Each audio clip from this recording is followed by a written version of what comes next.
Syekh Hasan dari Mansura, Mesir.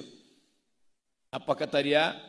Bahwa seorang laki-laki mau dioperasi, lalu sebelum dioperasi dibius, disuntik, dan sebelum disuntik itu dia minta, Pak dokter, sebelum suntik saya izinkan saya membaca Al-Fatihah.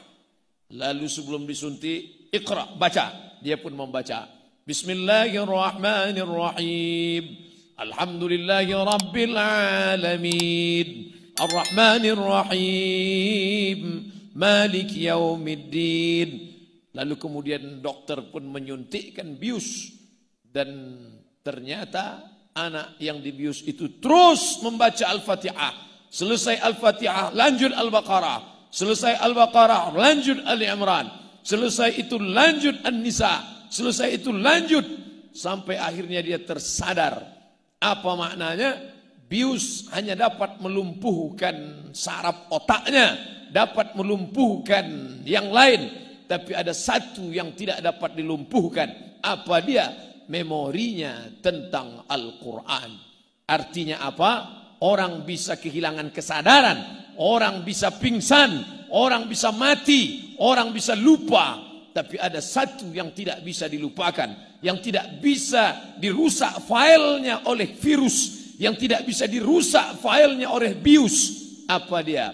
Memori hafalan Al-Quran. Dan itu yang terekam di kepala anak-anak kita. 30 juz. Tadi saya perhatikan anak yang di sebelah kanan, dia pejamkan mata. Dia tidak melihat, matanya tertutup, tapi dia lancar membaca ayat itu. Nomor 2, nomor 3 saya tidak lihat karena tertutup kepala yang nomor pertama. Dia pejamkan mata, nampak 30 juz Al-Quran mengalir di dalam kelopak matanya. Coba kita pejamkan mata, apa yang nampak? Mie ayam, bakso. Artinya apa?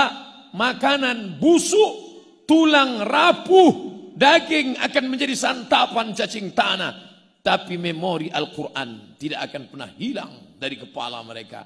Ada seorang anak muda hafal Al-Quran, bawa sepeda motor, tiba-tiba malang tak dapat ditolak, untung tak dapat diraih, jatuh, kepala yang dibalut dengan helm, helm pecah, kepala selamat, dan dia mengalami amnesia. Amnesia artinya lupa, semuanya dia lupa. Anaknya dia lupa, istrinya dia lupa, kampung halamannya dia lupa. Tapi ada yang tidak hilang dari kepalanya, Al-Quran. Dia dapat tetap mengulang Al-Quran. Allahu Akbar. Oleh sebab itu, cobalah bapak-bapak tanya sahabat di sebelah, apakah masih ingat dengan anak istri keluarga? Kalau masih ingat, Alhamdulillah. Kalau dia lupa, coba tanyakan Al-Quran. Kalau yang di rumah lupa, Quran juga lupa, berarti bukan amnesia. Memang tidak tahu entah apa nama penyakitnya.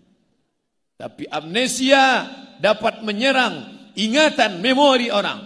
Tapi Al-Quran, memori itu seolah-olah hidden file, file tersembunyi yang tak dapat diserang oleh virus apapun. Siapa yang menjaganya? 5 kali Allah mengatakan kami dalam satu ayat itu. Inna nahnu nazzalna dzikra wa inna lahu lahafizun. 5 kali dia ulang menunjukkan kuasanya. Jarang-jarang dia mengulang satu ayat sampai 5 kali.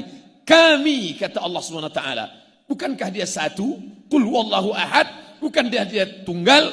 Lam yalid wa lam yulad. Bukankah dia esa, tunggal, tak berbilang? Mengapa saat itu dia berkata kami?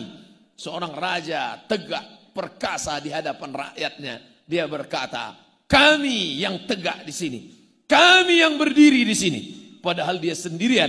Saat itu dia ingin menunjukkan kuasanya. Begitulah Allah ingin berkata, aku kuasa. Siapapun kalian yang ingin menghilangkannya, bukan angkuh, bukan sombong, bukan apologi, bukan pula menantang. Carilah di dunia ini siapa yang mampu menghafal kitab sucinya. Andai terbakar semua Al-Quran di dunia ini, dari Maroko sampai Maroke, hilang Al-Quran dalam tulisan, maka orang tinggal datang saja ke Iskarima, dia masih tetap segar bugar di dalam kepala anak-anak kita. Allahu Akbar.